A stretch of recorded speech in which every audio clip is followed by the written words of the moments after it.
सुरू करायचं का?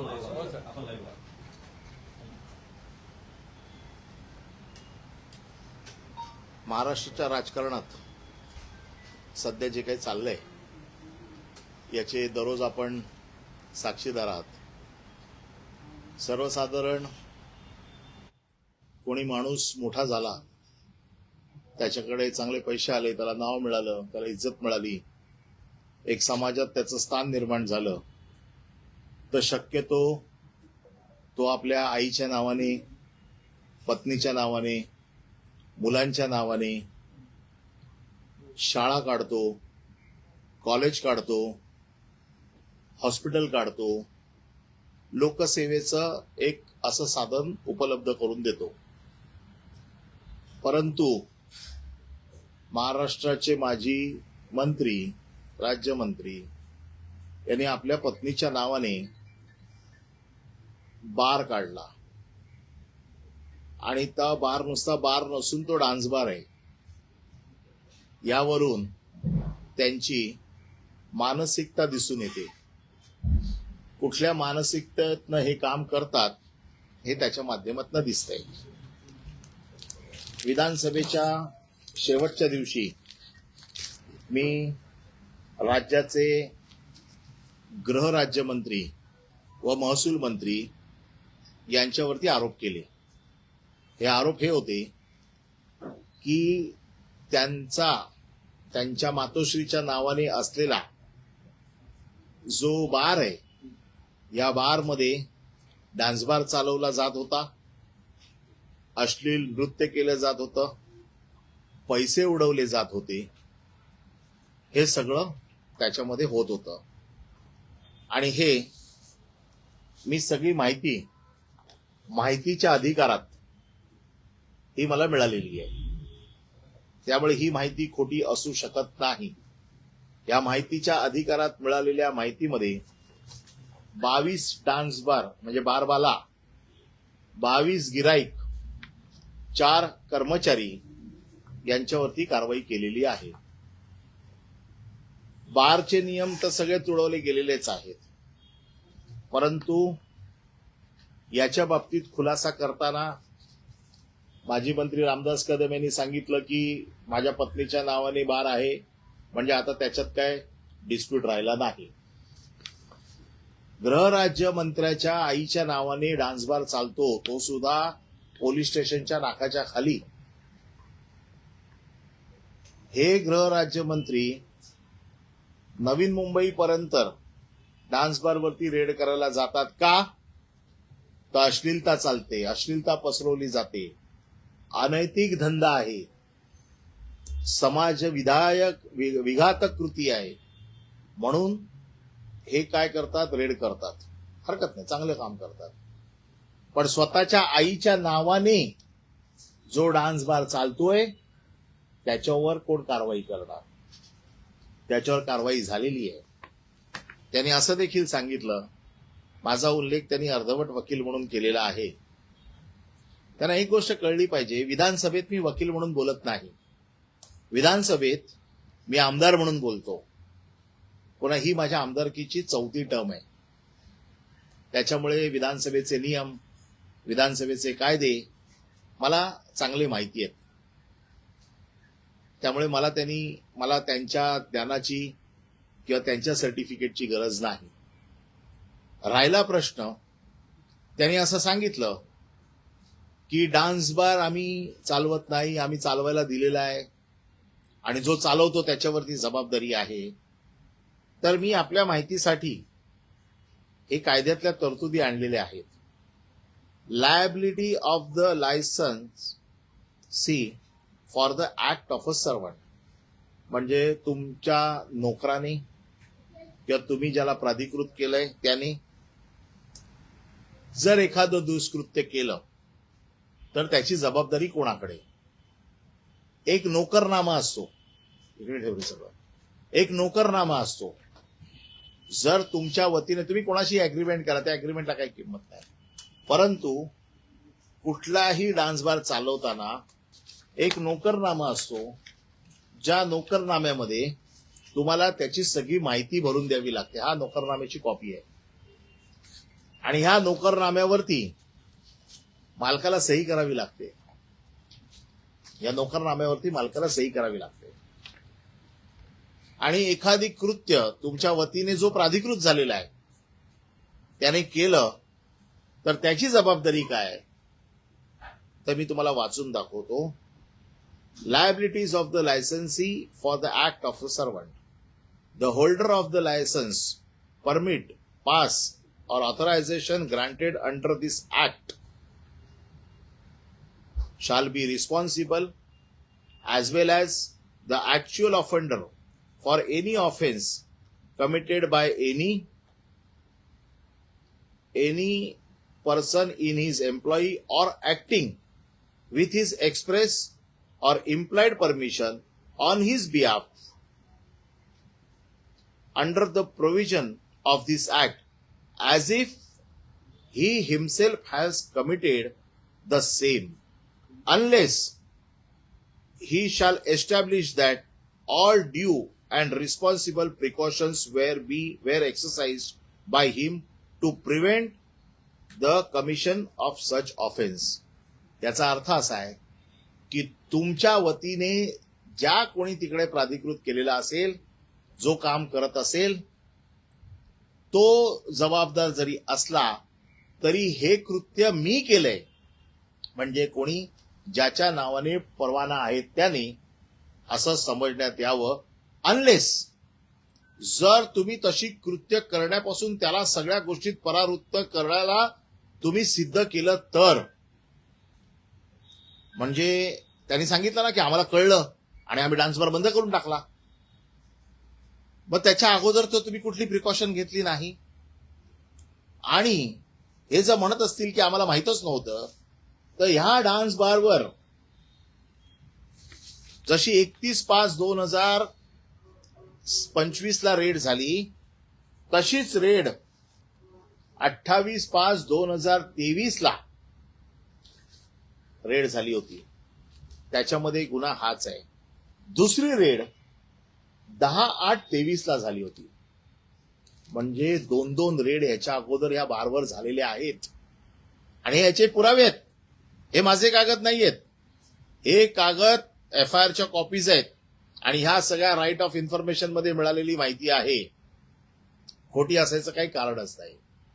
म्हणजे तुम्हाला माहिती आहे की तुमच्या बारमध्ये अश्लीलता चालते, तुमच्या बारमध्ये पोरी नाचवल्या जात आहेत.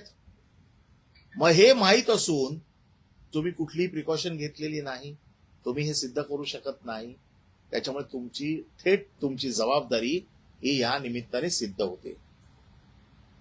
त्यामुळे माझी अर्धवट नॉलेज किंवा माझं नॉलेज कायद्याच्या आधारावरती आहे. मी आज गृहमंत्री आणि राज्याचे मुख्यमंत्री फडणवीस साहेबांचा आज वाढदिवस आहे. आपल्या माध्यमातून त्याला वाढदिवसाच्या शुभेच्छा देतो. खरं म्हणजे वाढदिवसाच्या निमित्ताने आज त्यांच्याकडे ही भेट रूपाने त्यांच्या ज्या मंत्रिमंडळात असलेल्या सहकार्याचे प्रताप देणार होतो, परंतु आज ते गेलेत गडचिरोलीला. त्यामुळे उद्या हे सगळे कागद हे मी त्यांच्याकडे देणार आहे आणि त्यांच्यावरती काय कारवाई करणार याचं कारण असं आहे की डान्स बार त्यांच्या पत्नीच्या नावाने आहे हे तर त्यांनी मान्य केलंय, म्हणजे मातोश्रींच्या नावाने आहे हे तर त्यांनी मान्य केलंय. त्यामुळे आता तिथे तो प्रश्न नाही आहे. डान्स बारचे नियम आहेत, नियम तर सगळे तुडवलेले आहेत. कारण डान्स बारमध्ये महिलांना किती वाजेपर्यंत ठेवायचं याचा कायदा आहे. 9च्या नंतर महिला राहू शकत नाही. सिंगर जरी आपण म्हटलं, ऑर्केस्ट्रा म्हटलं, ते म्हणतात ऑर्केस्ट्रा आहे, तरी 5च मुली त्याच्यामध्ये काम करतात. ऑर्केस्ट्राचे नियम असे आहेत, त्या मुली प्लॅटफॉर्मवरनं खाली जाऊ शकत नाही. यांच्याकडे हे म्हणतात 14 मुलींचं लायसन होतं, 5 मुलींना लायसन परवानगी असताना 14 मुली काय करत होत्या. पुन्हा रेकॉर्डिंग पोलिसांचं आहे, ज्याच्यामध्ये नृत्य करताना, लगट करताना, पैसे उधळताना या सगळ्या गोष्टी आलेल्या आहेत. त्यामुळे ह्या केसमध्ये सिद्ध करण्यासारखं आता काही राहिलेलं नाही.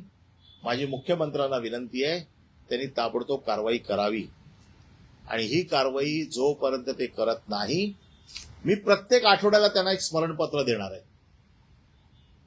प्रत्येक आठवड्याला त्यांना मी स्मरणपत्र देणार आहे की आपण काय कारवाई केली. ज्या ते रेड करतायत, आम्हाला मान्य आहे. ही त्यांची कदम फॅमिलीची जुनी सवय आहे. सगळीकडे रेड करायची आणि आम्ही ह्याला तोडपाणी गँग म्हणतो.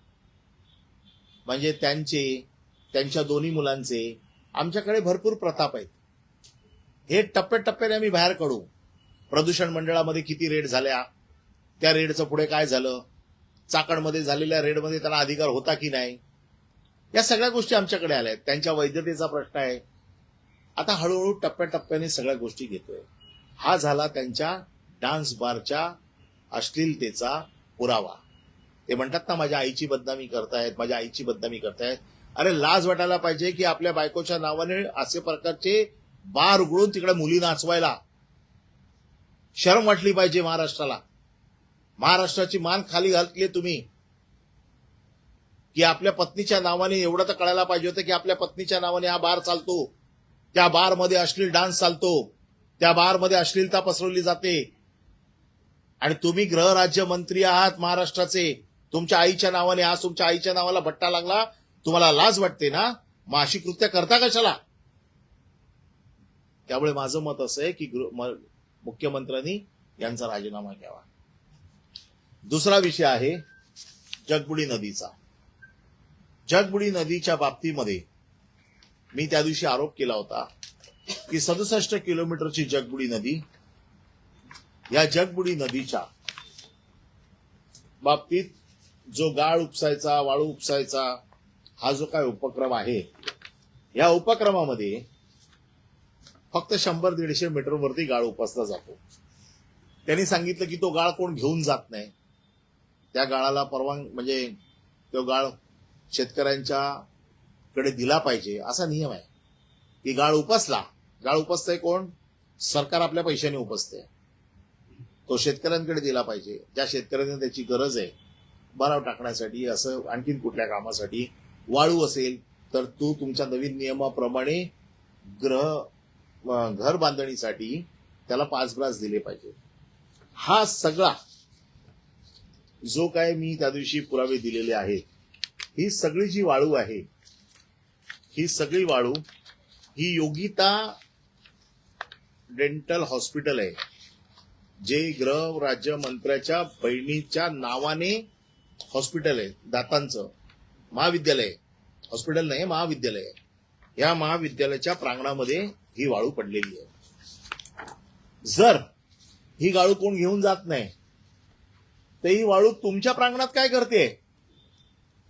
तुम्ही या वाळूचे ढिगारे स्वतःच्या कॉलेजमध्ये कशाला लावलेत? जर कोण घेऊन जात नाही तर ते तिथेच पडून राहायला पाहिजे. तुम्हाला ह्याची गरज काय? या गाळामध्ये वाळू मिश्रित गाळ आहे. याच्यामध्ये ते तिथे चाळली जाते, वाळू वेगळी केली जाते, गाळ वेगळा केला जातो आणि यांचे चट्टे बट्टे ही वाळू नंतर घेऊन विकून टाकतात. बिपिन पाटणे हा कोण? शेतकरी आहे. कदम हा कोण? शेतकरी आहे. म्हणजे ह्यांची वाळू जिथे जिथे पडलेली आहे त्या वाळूचा आम्ही व्हिडिओ जिओ टॅग लागून आम्ही ड्रोन सर्व्हे केलेला आहे आणि तो मी उद्या पेनड्राईव्हच्या माध्यमातून मुख्यमंत्र्यांकडे देणार आहे. त्याचं कारण असं आहे की ही जर वाळू कोण घेऊन जात नाही तर ह्या वाळूचा तुम्हाला उपयोग काय? पण हे म्हणतात की मी त्याचा कोणी नाही. 1 वर्षापर्यंत त्यांच्या म्हणण्याप्रमाणे पकडून चालू की 1 महिन्यापर्यंत ते त्या ट्रस्टवर होते. शिवतेज आरोग्य संघटना, आरोग्य सेवा संस्था हा ट्रस्ट आहे. ज्या ट्रस्टचं ते कॉलेज आहे. कोण कोण आहे त्याच्यात? यांची आई आहे, यांची बहीण आहे, यांचा भाऊ आहे. हे स्वतः आहेत असं माझं मत आहे. पकडून चला ते नाहीयेत. मग मी जे काय म्हणतो की कॉन्फ्लिक्ट ऑफ इंटरेस्ट, की तुम्ही काढलेली वाळू, तुम्ही चालवलेले आईच्या नावाने डान्स बार, हे कॉन्फ्लिक्ट ऑफ इंटरेस्ट या सदराखाली मोडतात.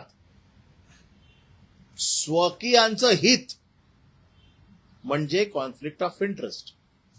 यांनी तर असं जाहीर नाही केलंय कुठे की माझे या घराशी काही संबंध नाही, मी या घराशी संबंध तोडलेले आहेत, कुठली पेपर नोटीस दिली नाही आहेत.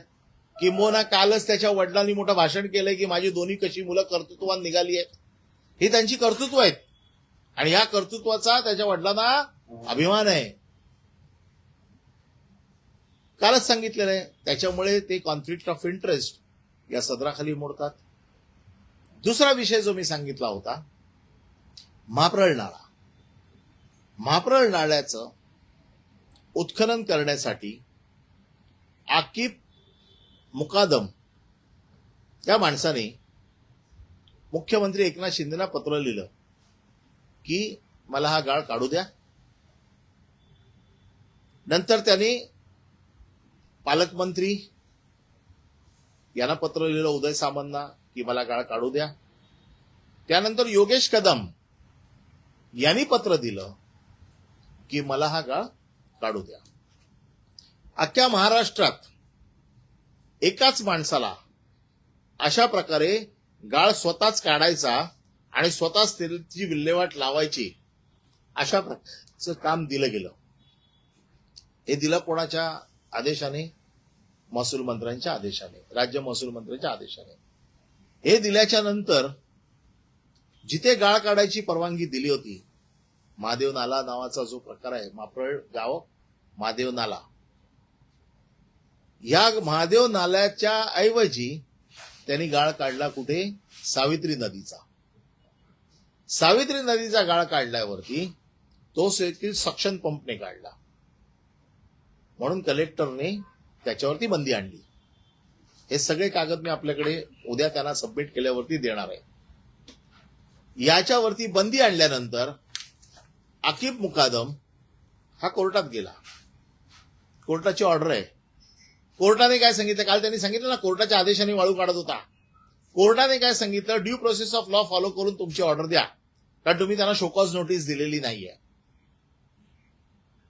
आणि त्यांना गाळ काढायला परवानगी दिली. त्यांच्यावरती गाळ काढायची परवानगी कुठली आहे? महादेव नाल्यातली. गाळ काढतायत कुठला? सावित्री नदीतला. अख्ख्या महाराष्ट्रात फक्त एकटाच माणूस असा गाळ काढतोय आणि म्हणून त्यांच्यावरती कारवाई झाली. हा आकिब मुकादम कोण आहे? हा यांच्या घरातला नोकरासारखा आहे, म्हणजे यांचा अगदी घरचा माणूस. त्याचे फोटो मी आपल्याला त्या दिवशी दाखवले. पुढे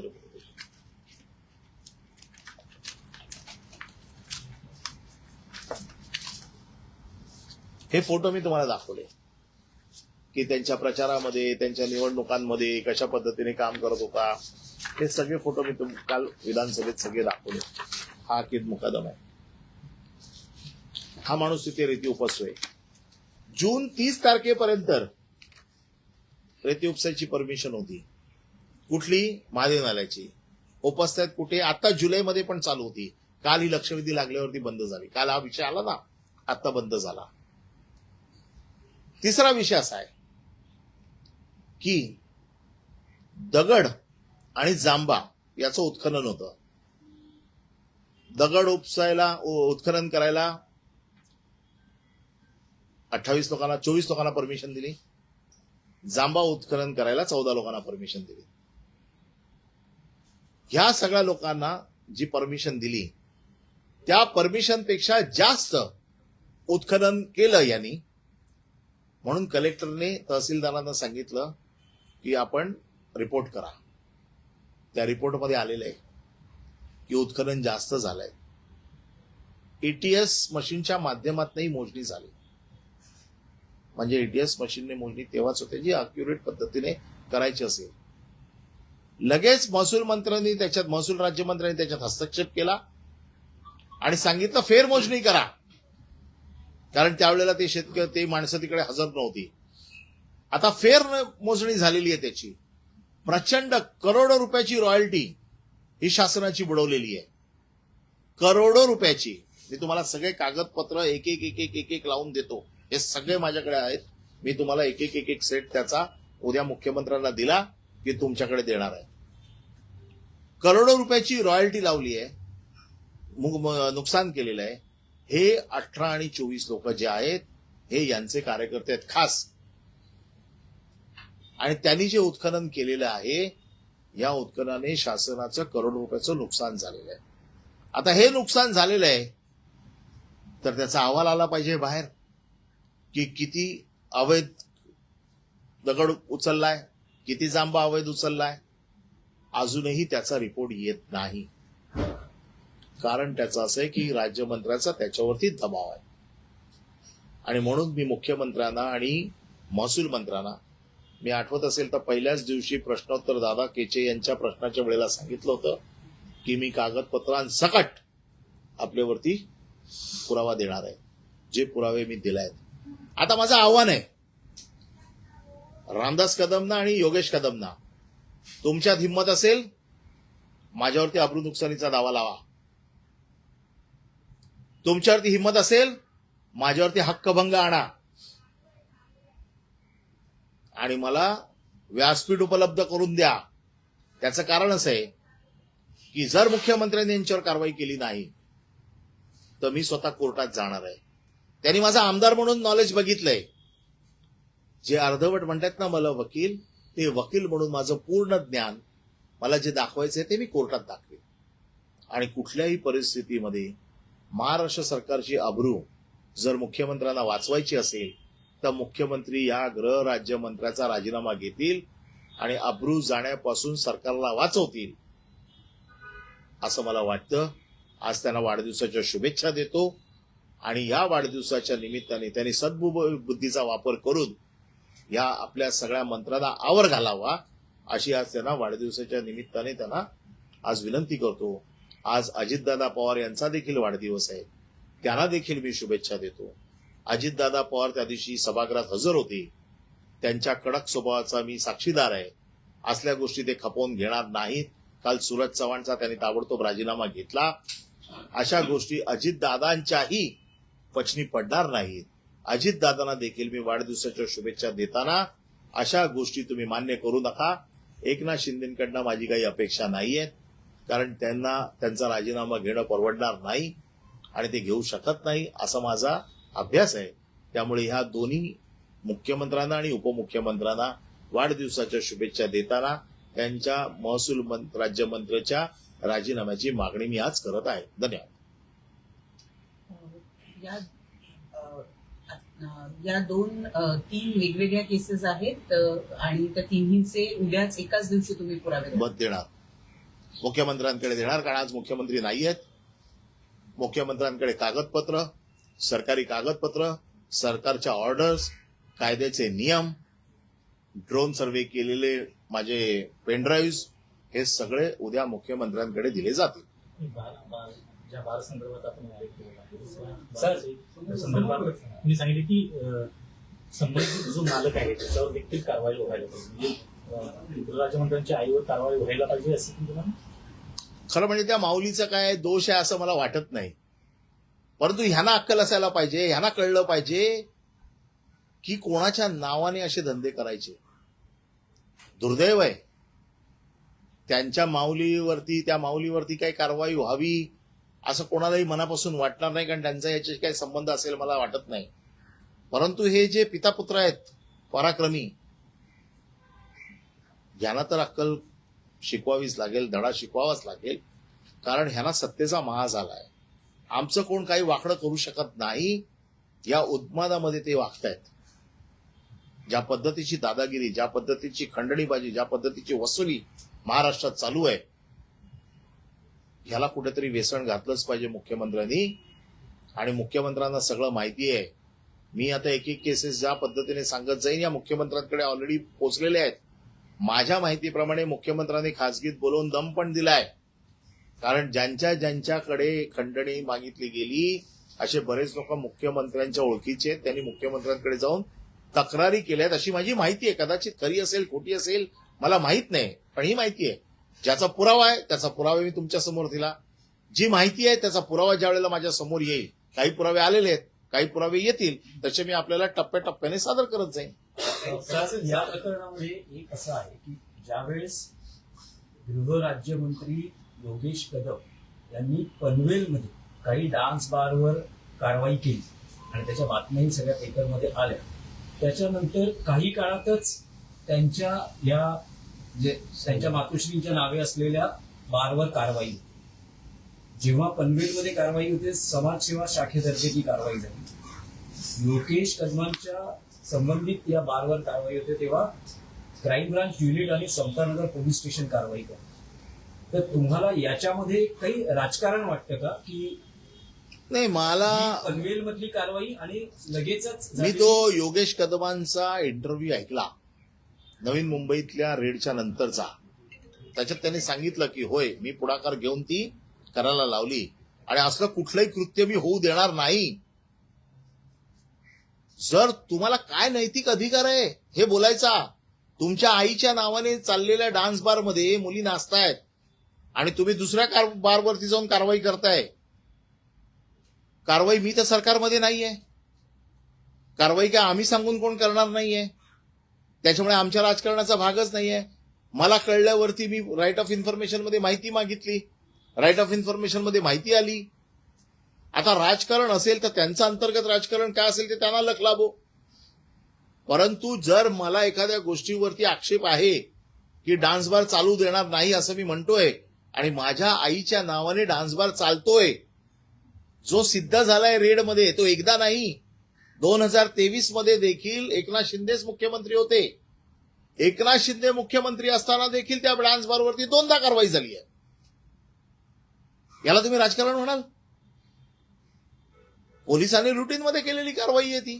त्यांचं म्हणणं आहे की गृहराज्यमंत्री मी असताना मी माझ्या बारवर कशाला कारवाई करू? तो बार माझा नाही, फक्त आईच्या नावाने होता. आणि मी तुम्हाला कायदा वाचून दाखवला. माझ्या या कायद्याला त्यांनी आव्हान द्यावं, कोर्टात द्यावं, हक्कभंग समितीसमोर द्यावं, माझ्यावर अब्रू नुकसानीचा दावा करावा. जर तुमचा नाहीये तर सिद्ध होईल. मग या कायद्यातल्या तरतुदी आहेत ज्या मी वाचून दाखवल्यात, त्याला आव्हान द्यावं, जे मी कोर्टात जाणारच आहे. जर सरकारने कारवाई नाही केली तर कोर्टात जाणार आहे. आता तो जो बार असेल तो बार कोणाचा आहे मला नाही माहिती.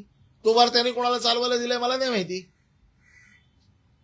पुन्हा 2023 ला ह्यांचे मुख्यमंत्री होते ना, त्यावेळेला देखील 2दा कारवाई झालेली आहे ना. मग तुम्ही असं कसं म्हणू शकता की या डान्स बार मध्ये काय चाललंय मला माहित नाही? त्याच्यात असं म्हटलेलं आहे तुमची जबाबदारी आहे सिद्ध करायची की काय चालतं ते मला माहित नाही, मी ते सगळं प्रिव्हेंट केलेलं आहे. मग 2023 ला रेड झाल्या, 2 रेड झालेल्या आहेत. त्या रेड जर झालेल्या असतील आणि तुम्हाला जर त्याच्यामध्ये कागदपत्र उपलब्ध असतील तर तुम्ही कसं म्हणू शकता की आम्हाला या बारमध्ये काय चाललंय आम्हाला माहित नाही? असले पैसे खाऊ नयेत आणि त्या आईच्या नावावर तर बिलकुल खाऊ नयेत. याला मराठी भाषेत फार घाणेरडा शब्द आहे जो मी माझ्या संस्कृतीप्रमाणे वापरू इच्छित नाही. त्यांचं म्हणणं असे, अनिल परबने कलेक्टरला पत्र लिहिली नाहीत. मी कलेक्टरला जी पत्र लिहिलेली आहेत 2 वर्षात लिहिली आहे, 2 वर्षात आहेत ना, तुम्हाला तारखांसकट देतो ना ते दे. हे नाही ते काढणं खालचं काय करतो. आणखी नाही, परब साहेब, हा जो बार आहे जो रामदास कदम यांच्या पत्नीच्या नावे आहे, तो कधी सुरू झालेला आहे, त्या संदर्भातले काही डिटेल्स आहेत का? आणि लायसन्स कसलं आहे त्या बारचं? म्हणजे रेस्टॉरंट अँड बार असं तिथे म्हटलेलं आहे. रेस्टॉरंट अँड बार हे जेव्हा म्हटलं जातं तर तिथे रेस्टॉरंट अँड बारच चालला पाहिजे, बरोबर आहे? तिथे ऑर्केस्ट्रा पण चालता कामा नये. रामदास कदम यांनी सांगितलंय की तिथे ऑर्केस्ट्रा चालतो, परवानगी होती. ऑर्केस्ट्राची परवानगी होती. आहे तसं लायसन्स? असेल ना, मला माहित नाही. हा. रेस्टॉरंट बारचं पण लायसन आहे, ऑर्केस्ट्राचं बारचं लायसन आहे की नाही मला माहित नाही.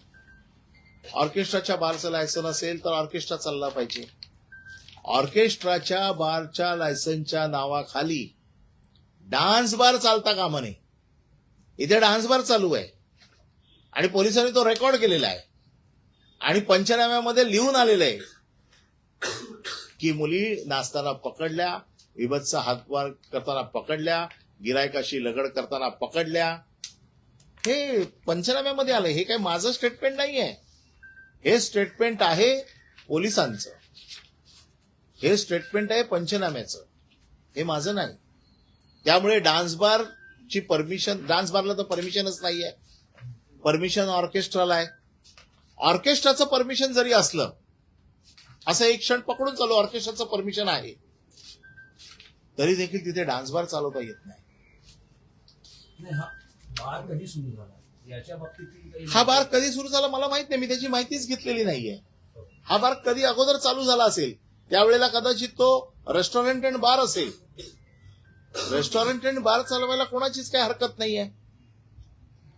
रेस्टॉरंट अँड बार चालवायला कायद्याने बंदी नाहीये. डान्स बार चालवायला कायद्याने बंदी आहे. नाही, पण परत साहेब यामध्ये कसा मुद्दा आहे, तुम्ही म्हणतात की हे बारचं प्रकरण असेल किंवा अन्य काही प्रकरण आहे की तुम्ही मुख्यमंत्र्यांना त्या विषयासंदर्भात उद्या भेटणारच सगळी कागदपत्र सादर करतात. डान्स बारचं तर प्रकरण तसं गंभीरच आहे, पण मुख्यमंत्री स्वतःच्या प्रतिमेबाबतीत इतके जागरूक असतात की मंत्र्यांचे पीए नेमताना ही अनेक नियम आणि त्या कसोट्यांवरून त्यांना जावं लागतं. अशा वेळेस जर तुम्ही म्हणताय 2023ला 2 किंवा 3 वेळा कारवाई झालेली आहे, तर या सगळ्या गोष्टीची कल्पना, कारण गृह खातं हे मुख्यमंत्र्यांकडे आहे आणि त्या खात्याचे ते राज्यमंत्री आहेत योगेश कदम, तर या बाबतीतली काही माहिती किंवा कल्पना राज्याच्या गृह विभागाने किंवा मुख्यमंत्र्यांच्या यंत्रणेने मुख्यमंत्र्यांना दिली नाही का? मंत्रिमंडळात त्यांचा समावेश करता आणि आता तुम्ही हेच प्रकरण घेऊन मुख्यमंत्र्यांकडे मला मुख्यमंत्र्यांना काय माहिती दिली, काय माहिती दिली नाही याची काही कल्पना नाही. परंतु माझ्याकडे एफआयआरच्या कॉपीज आहेत, ज्या राईट ऑफ इन्फॉर्मेशन मध्ये मला मिळालेल्या आहेत. 2 एफआयआर झालेले आहेत, ही वस्तुस्थिती आहे. 2023ला हे एफआयआर झाले आहेत, ही वस्तुस्थिती आहे. ज्या वेळेला मुख्यमंत्री एकनाथ शिंदे होते, गृह खात्याच्या बाबतीमध्ये किंवा मुख्यमंत्री आता एवढी काळजी घेतात की पीए देखील डॉटेड पीए, टिंटेड पीए देखील ते देत नाही आहेत आणि स्वतःच्या मंत्रिमंडळात हे टिंटेड मंत्री बसवलेत. मला त्यांना, म्हणून मी तुम्हाला त्यांना प्रश्न विचारतोय, हा मुख्यमंत्र्यांना प्रश्न आहे की तुम्हाला पीए चालत नाहीत, मंत्री चालतात. तुम्हाला पीए चालत नाही, मंत्री चालतात. नाही, माझा मुद्दा असा आहे की माहितीच्या अधिकारात जर तुम्हाला ही माहिती उपलब्ध होती तर मुख्यमंत्र्यांच्या गृह विभागाने किंवा मुख्यमंत्र्यांच्या संबंधित यंत्रणेनं हे जे सगळं प्रकरण आहे त्यांचा मंत्रिमंडळात समावेश करताना त्याची कल्पना मुख्यमंत्र्यांना दिली नाही का?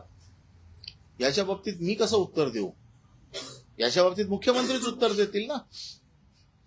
आता जे मुद्दे तुम्ही- एकच मिनिट, त्याच्या अगोदर ही पत्र दाखवतो. 15/4/2024 कलेक्टरला लिहिलेलं पत्र आहे. मला माहिती पाहिजे आणि मला बैठकीची वेळ पाहिजे. त्याच्यावरती शिक्का आहे. 15/4/2024 आणि दुसरं पत्र 20/4/2024. मी या कलेक्टरवरती हक्कभंग आणीन आता. म्हणजे मी 1 वर्ष वेळ मागतोय त्यांच्याकडे आणि योगेश कदम खोटं सांगतायत की मी वेळ मागितलीच नाही, दिलीच नाही. ही माझी पत्र आहेत. त्यांनी जर मला वेळ कळवली असती तर लेखी कळवली असती ना, मी लेखी मागितली तर. त्यामुळे हे सगळे पुरावे तयार झालेले आहेत.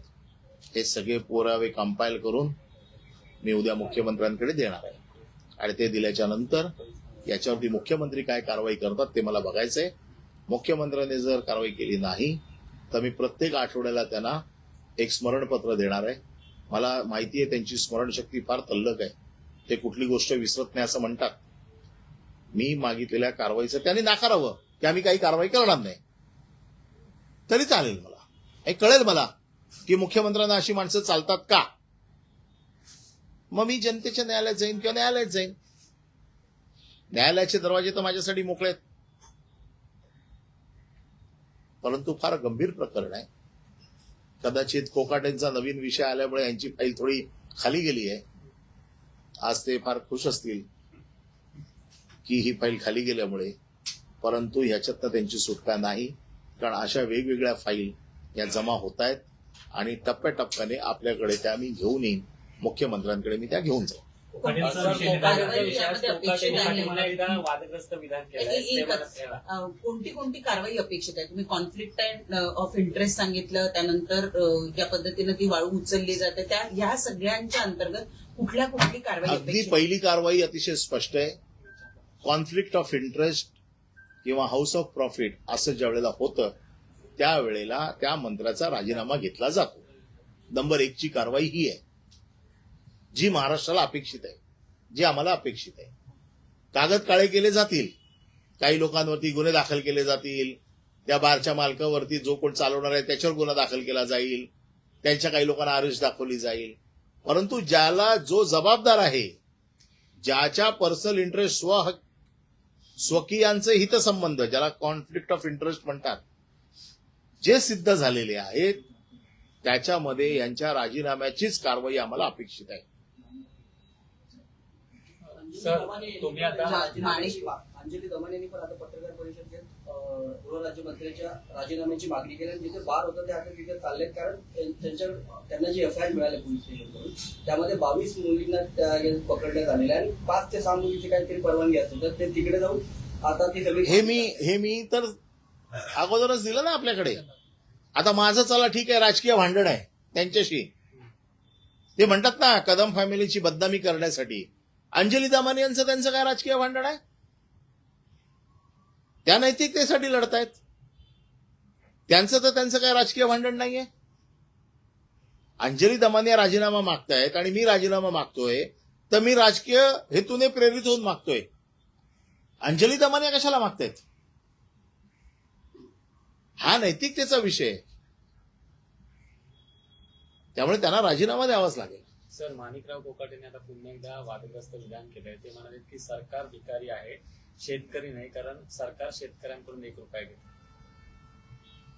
आता असं आहे ना की देवेंद्र फडणवीसांची आता मला द्यायला लागलेली आहे की ते किती हतबल झालेले आहेत ह्या सगळ्या गोष्टींमध्ये. म्हणजे भारतीय जनता पक्ष जो मी ओळखतो, ज्या पक्षाबरोबर मी गेले कित्येक वर्ष काम केलेलं आहे, जो पार्टी विथ द डिफरन्स अशा पक्षाची प्रतिमा जपणारे भारतीय जनता पक्षाचे सर्व नेते, त्यांना अशा लोकांबरोबर काम करावं लागतंय जे इतके गये गुजरे आहेत आणि त्यांना ह्या मुख्यमंत्र्यांचं तर नाक दाबून त्यांना मुख्याचा मार बसतोय. काढावं की ठेवावं, म्हणजे सोडलं तर पळतंय, धरलं तर चावतंय, अशी परिस्थिती आता मुख्यमंत्र्यांची झालेली आहे. आता मुख्यमंत्र्यांनी निर्णय घेण्याची वेळ आलेली आहे की काय करावं. इतकी मोठी मेजॉरिटी आहे, असे 4-5 मंत्री काढून टाकले जे त्यांच्यावरती डाग आहेत, काही फरक पडत नाही त्यांना, पुढची 5 वर्ष त्यांना कोण हलवत नाही. परंतु असे लोक बरोबर ठेवून दररोज बदनामी सहन करण्याची वेळ त्यांनी स्वतःवर येऊ देऊ नये, असं आमचं म्हणणं आहे. ते सोबत असंही वाक्य म्हणाले आहे की मी राजीनामा का देऊ, मी काही कोणाचा विनयभंग नाही केला. म्हणजे मग आता विनयभंग केला तरच राजीनामा होणार का? नैतिक अनैतिकतेच्या व्याख्येमध्ये फक्त विनयभंग हा एकच विषय बसतो का? मंत्र्यांना जो काही प्रोटोकॉल असतो, मंत्र्यांना जी काही शासन सूचिता असते, याच्यामध्ये काय फक्त विनयभंग हा एकच विषय आहे की ज्याच्यामुळे राजीनामा द्यावा लागतो? हे असे अनैतिक प्रकार करणारे लोक पण आहेत ना त्याच्यामध्ये. वाळू चोरणारे लोक आहेत, डान्सबार मुली नाचवणारे लोक आहेत. एका बाजूला मोठ्या बहिणींच्या गप्पा करायच्या आणि दुसऱ्या बाजूला मुलींना नाचवायचे, हे कुठलं आहे? परत सर, हे जी सगळी प्रकरणं गाजत असताना महाराष्ट्रात आणखी एक प्रकरण गाजते, ते म्हणजे हनी ट्रॅपचं. आणि त्यात विजय वडेट्टीवारांनी मध्यंतरी एक विधान केलं होतं की 2022ला जो सत्ता पालट झाला त्यात हनी ट्रॅपचा खूप मोठा. मी पुन्हा एकदा सांगतो, मला आता दया खरंच मुख्यमंत्र्यांची येते. कोण म्हणते हनी ट्रॅपमध्ये त्यांचे मंत्री अडकले आहेत, कोण म्हणतं हनी ट्रॅपमध्ये त्यांचे अधिकारी अडकलेले आहेत. या संदर्भातले जसे जसे पुरावे बाहेर येतील तसं तसं त्याच्यावर बोलणं जास्त उचित राहील. आता त्याच्यावरती संशय आहे, काही नावं आहेत, परंतु अजून त्याच्यातली वस्तुस्थिती चौकशी अंती बाहेर यायची आहे. परंतु मुख्यमंत्र्यांना मला असं वाटतं की काहीतरी असं षडयंत्र चाललेलं आहे जे या मुख्यमंत्र्यांनाच खुर्चीवरनं खाली खेचण्याचं काम करतंय. आणि म्हणून अशा प्रकारचे हे सगळे आरोप प्रत्यारोप, अशा प्रकारच्या गोष्टी घडतायत का, असा मला तरी संशय यायला लागलेला आहे. त्यामुळे माझं स्पष्ट मत असं आहे की मुख्यमंत्र्यांनी आपली कडक भूमिका घ्यावी आणि असे जे काही लोक आहेत यांना चांगला धडा शिकवावा. सर एक मराठी डान्स बारचा विषय आलाय तर धर्मवीर सिनेमात असं दाखवण्यात आलं होतं की एकनाथ शिंदेने ठाण्यातले डान्स बार बंद केले. आता त्यांच्याच मंत्र्याच्या नावावर डान्स बार आहे, त्यांना आठवण करून द्यायची वेळ आली आता. आता एकनाथ शिंदेची देखील फार अडचण आहे. आपण चांगलं उदाहरण दिलं की डान्स बार फोडला एकनाथ शिंदेनी, त्याचा किती उदो उदो करून दिला. आपण धर्मवीर पिक्चर मध्ये बघितलं की डान्स बार फोडला. का डान्स बार फोडला? तर महिलांचा आदर राखण्यासाठी, महिलांना तिथून मान खाली घालून जावं लागतं. आता एकनाथ शिंदे काय म्हणून यांच्यावरती कारवाई करणार?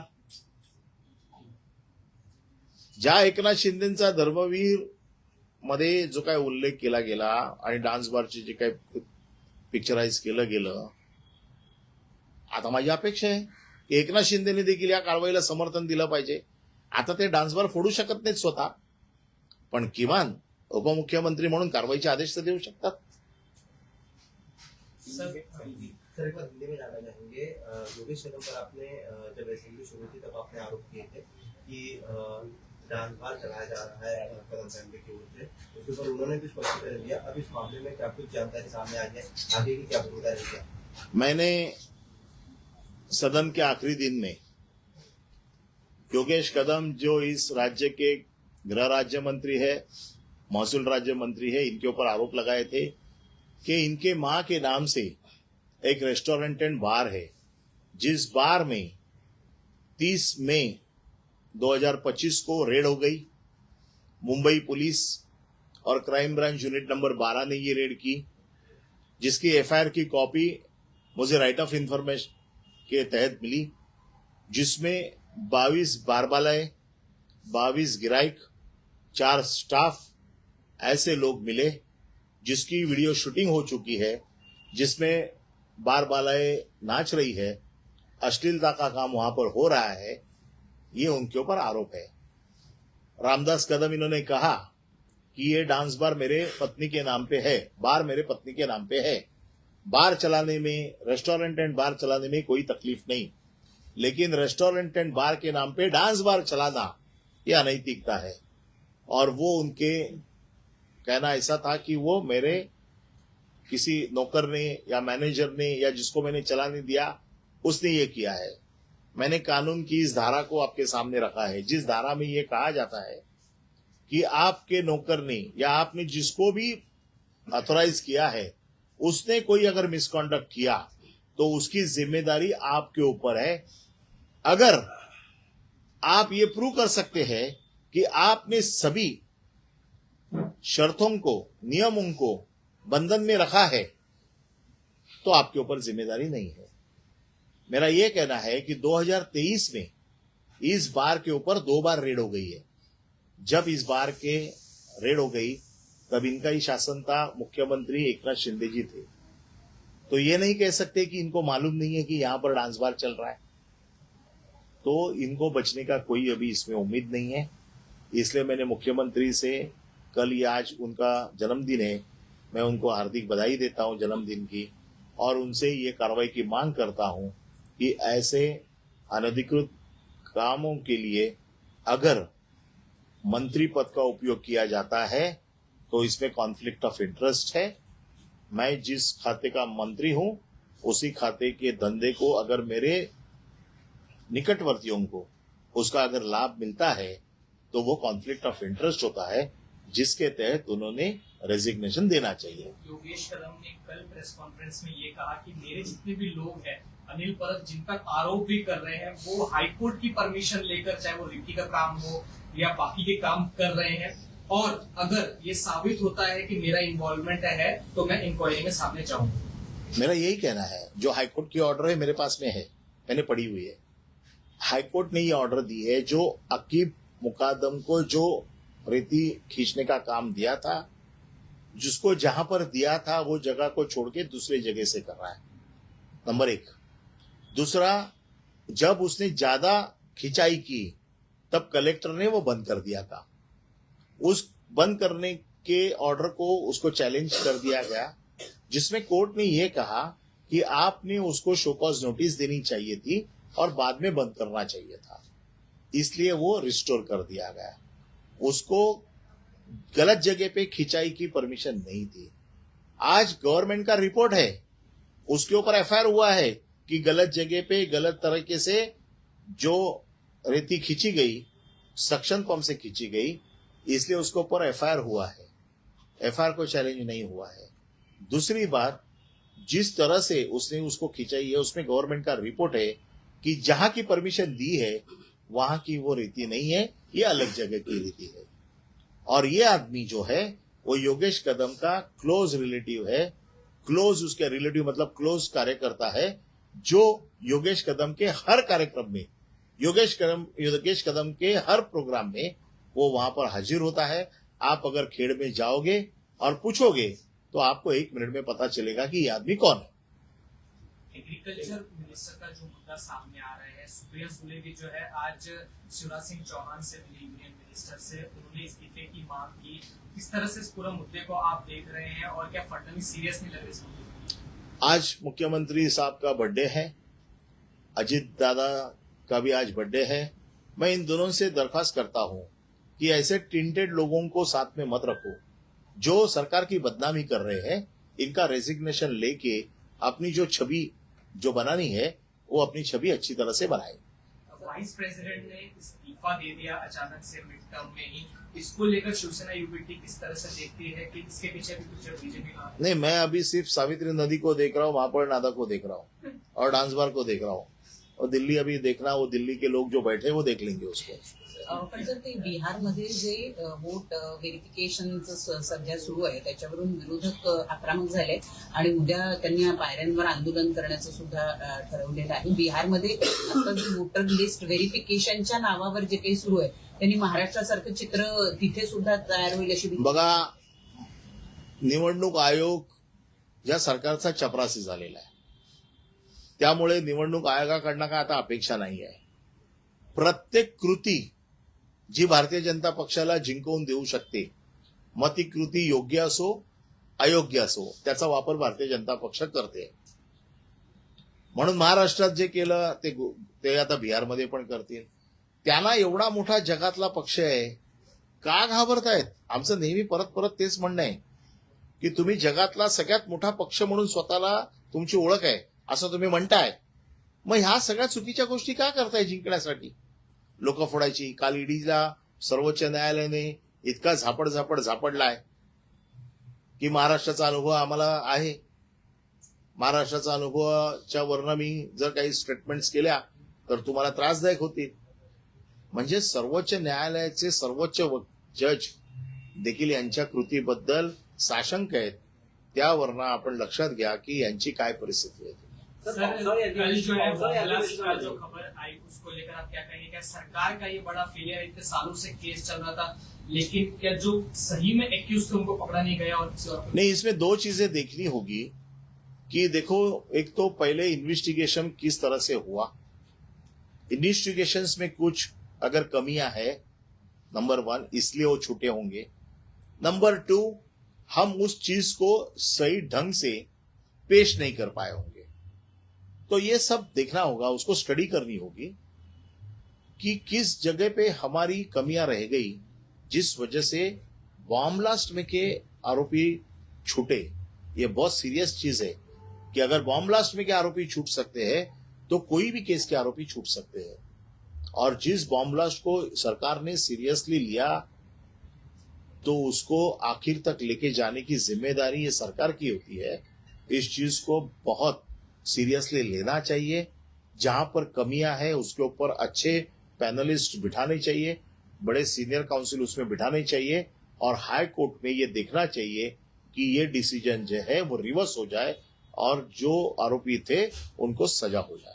पावसाळी अधिवेशनामध्ये म्हणजे हाणामारी झाली असं समजतंय, पुराव्यां अभावी त्यांची सुटका झाली असं समजतंय। या अगोदर सुद्धा अशीच बरीच प्रकरणं होती ज्याच्यामध्ये पुराव्याअभावी त्यांना सुटका करण्यात आली। बघा, काही प्रकरणात पुराव्याअभावी सुटका झाली तर आम्ही समजू शकतो, कारण कालानुरूप पुरावे कमजोर होत जातात, माणसं सापडत नाहीत।